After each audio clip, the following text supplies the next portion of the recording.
vos aclamar. Senhor esteja convosco. Ele está no meio de nós. Proclamação do Evangelho de Jesus Cristo segundo João. Glória a vós, Senhor.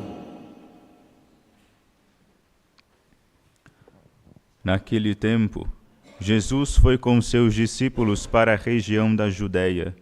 Permaneceu ali com eles e batizava. Também João estava batizando em Enon, perto de Salim, onde havia muita água. Aí chegavam as pessoas e eram batizadas. João ainda não tinha sido posto no cárcere. Alguns discípulos de João estavam discutindo com um judeu a respeito da purificação. E foram a João e disseram: Rabi, aquele que estava contigo além do Jordão e do qual tu deste testemunho, agora está batizando e todos vão a ele. João respondeu: Ninguém pode receber alguma coisa se não lhe for dada do alto. Vós mesmos sois testemunhas daquilo que eu disse. Eu não sou o Messias, mas fui enviado na frente dele. É o noivo que recebe a noiva, mas o amigo que está presente e o escuta enche-se de alegria ao ouvir a voz do noivo. Esta é a minha alegria e ela é completa. É necessário que ele cresça e eu diminua. Palavra da salvação. Glória a vós, Senhor. Caríssimos irmãos e irmãs, hoje estamos aqui diante desse fato, né?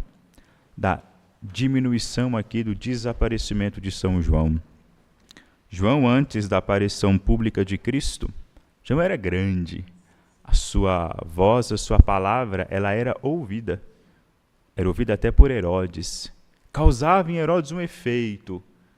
Poderia ter, sim, impulsionado Herodes a se converter, mas aconteceram algumas vicissitudes na vida. Herodes deu mais ouvidos ao mundo que para sua própria consciência. Herodes acaba caindo, né, se pervertendo. Mas João alcançou uma relevância ali muito grande. Alguns começaram a olhar para ele como se ele fosse o Messias, como se fosse Elias, como se fosse Moisés, enfim, uma figura fundamental para a salvação e para a libertação do povo ali de Israel. Agora aparece Cristo e parece que houve ali uma tensão, não é? Uma tensão histórica, não entre Cristo e João, mas entre os seguidores de João e os seguidores de Cristo. Está claro aqui, estão reclamando para ele: olha, existe um homem, aquele que esteve contigo, Jesus Cristo, existe um homem que agora está batizando também. Aí João responde: olha, vocês não precisam ficar aí preocupados, né? Porque eu disse e deixei claro, eu não sou o Messias, mas esse que agora batiza é. Eu sou a voz que grita no deserto, esse que está batizando é a própria palavra que eu vim veicular.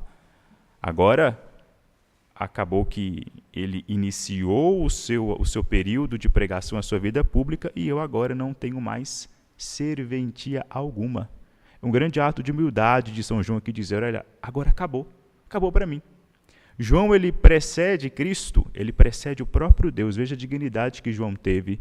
Ele precede Cristo na sua missão terrena em tudo.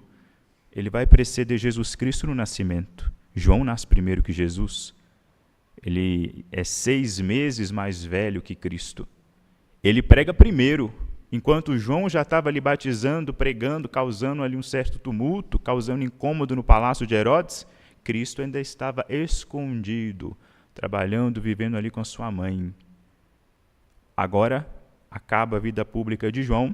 João vai anteceder Cristo num outro processo de sua vida. Agora, João vai preceder Cristo na paixão. Está dizendo aqui, João ainda não estava no cárcere, João vai ser preso. Agora que a boca de Cristo se abre, a de João se fecha.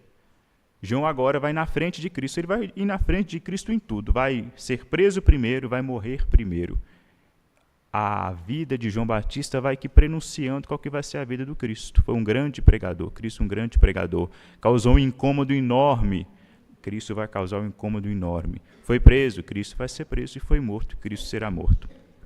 João, ele não antecede Cristo em nenhuma coisa na ressurreição. Aí, o próprio João disse, eu fui enviado à frente dele, mas ele vai passar na minha frente, porque eu vou antecedê-lo em tudo, até na morte.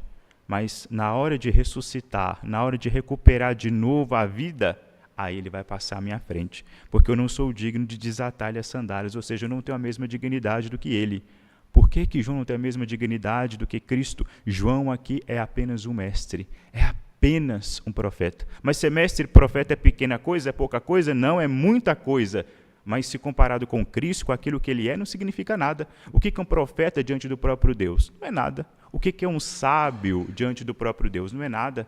O sábio diante da sabedoria, ele tem que, sim, tirar a sandália dos seus pés, né? Calçar a sandália da humildade. Um sábio diante da sabedoria não é nada. Ela é tudo para o sábio. Cristo é tudo aqui para São João Batista. São João está dizendo que se alegra somente ao ouvir a voz do Cristo. Mudou a figura, porque ele é aquele que veio para nos garantir a vida verdadeira.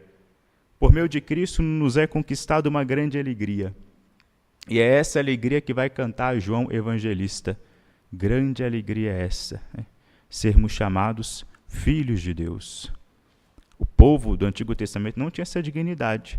Israel se reconhecia como povo, como filho de Deus, mas no conjunto, né? Um judeu, um camponês simples, seja lá onde que ele estivesse, ele nunca poderia dizer que ele era filho de Deus.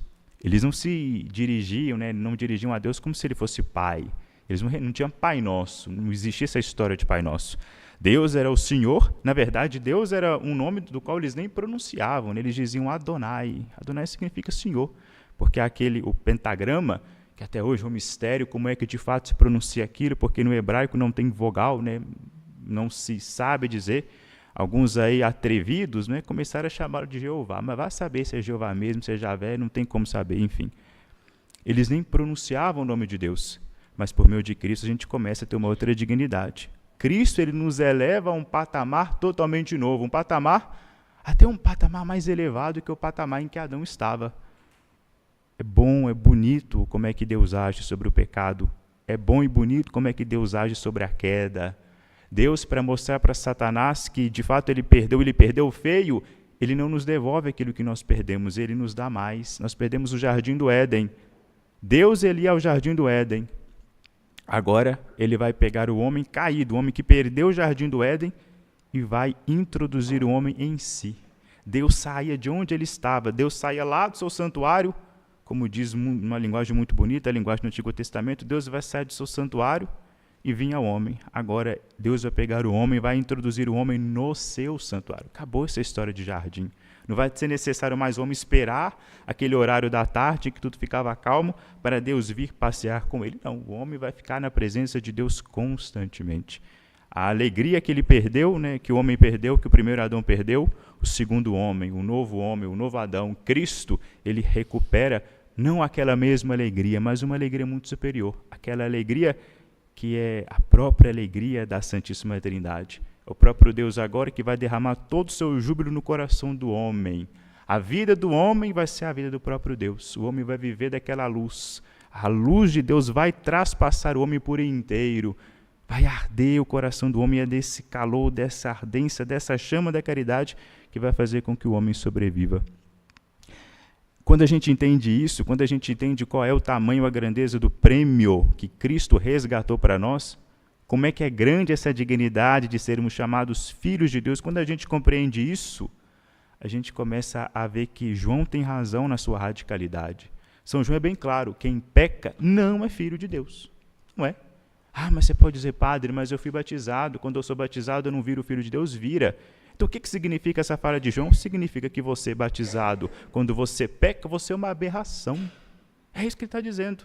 Nossa, mas ele não está sendo pesado? Claro que está sendo pesado. Está sendo com razão, porque no coração de São João, sobretudo no coração de São João Evangelista, é ele que reclinou no peito de Cristo.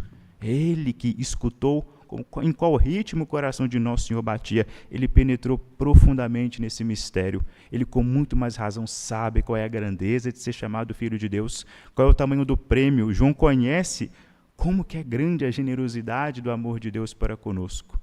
João sabe sabe mesmo qual foi o sacrifício pelo qual Cristo passou para a nossa redenção. E ele vai dizer isso, ele está certo.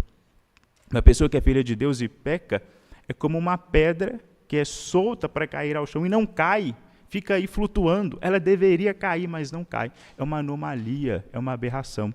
Nós, depois de batizados, não podemos mais pecar. Não podemos mais. Se a gente peca, é sinal de quê? É sinal de que a gente virou as costas para o nosso Deus, para o nosso Pai.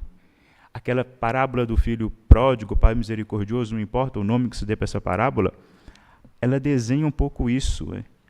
O filho que peca é aquele filho que vai querer sair de casa, é o filho que vai chegar para o pai e vai dizer, olha, me dá parte da herança que me cabe. O pai nem morreu, o pai está vivo. Como é que ele está pedindo herança? Ou seja, o filho que peca, o homem batizado, a mulher batizada que peca, é esse que chega para o pai e pede dinheiro da herança, ou seja, que quer cortar o vínculo com Deus. É assim que acontece. O pecado é grave. Por isso ele ainda vai nos dar essa catequese, não é? Ele vai dizer desses dois tipos de pecado.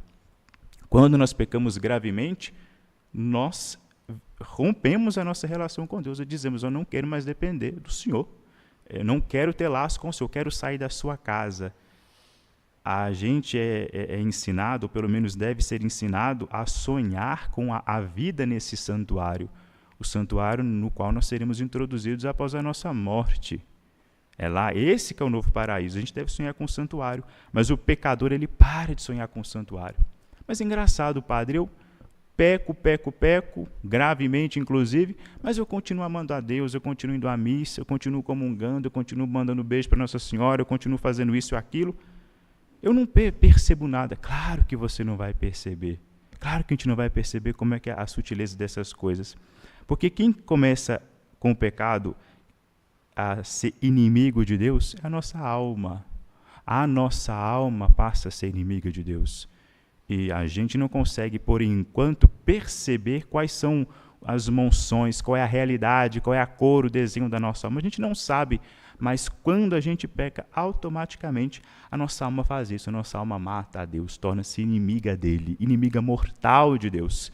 Onde é que nós curamos isso? No sacramento da penitência, na confissão. Não digo de confissão geral, tá?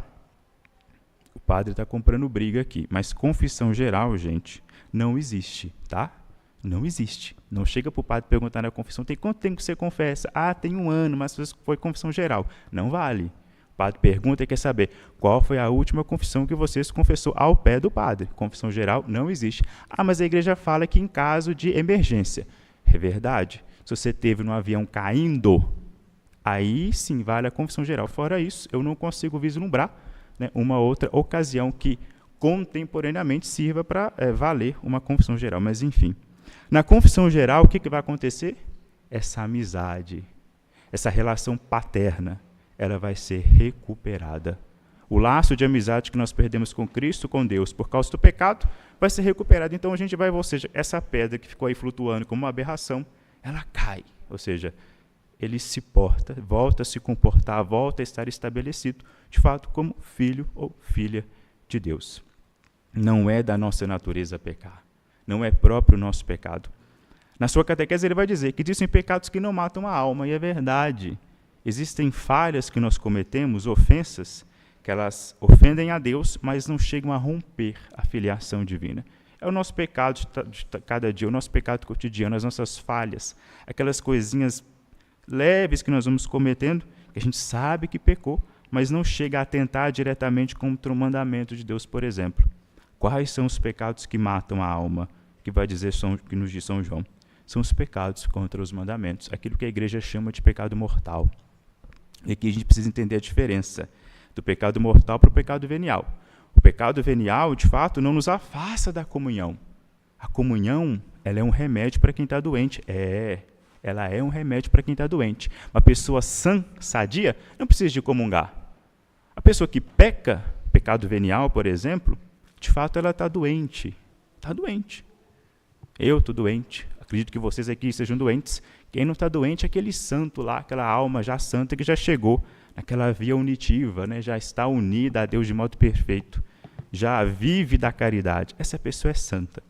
Agora nós que tropeçamos aqui e ali, a gente é doente, precisamos da comunhão. E a pessoa que cometeu um pecado mortal? que atentou diretamente contra um dos mandamentos de Deus.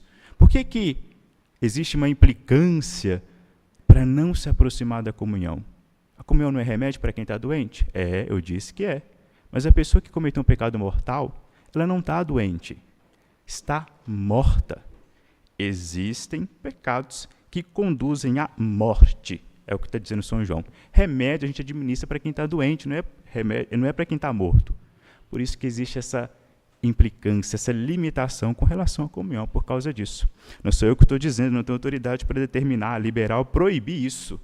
É uma questão que vem aqui já de uma carta de um apóstolo, o apóstolo São João, né? O último apóstolo, aquele que morreu por último dentre os apóstolos, aquele que cuidou da Santíssima Virgem Maria, aquele que reclinou a sua cabeça no coração, né? Escutou o coração do Cristo, aquele que pelos primeiros bispos, primeiros teólogos da igreja, era chamado de o teólogo.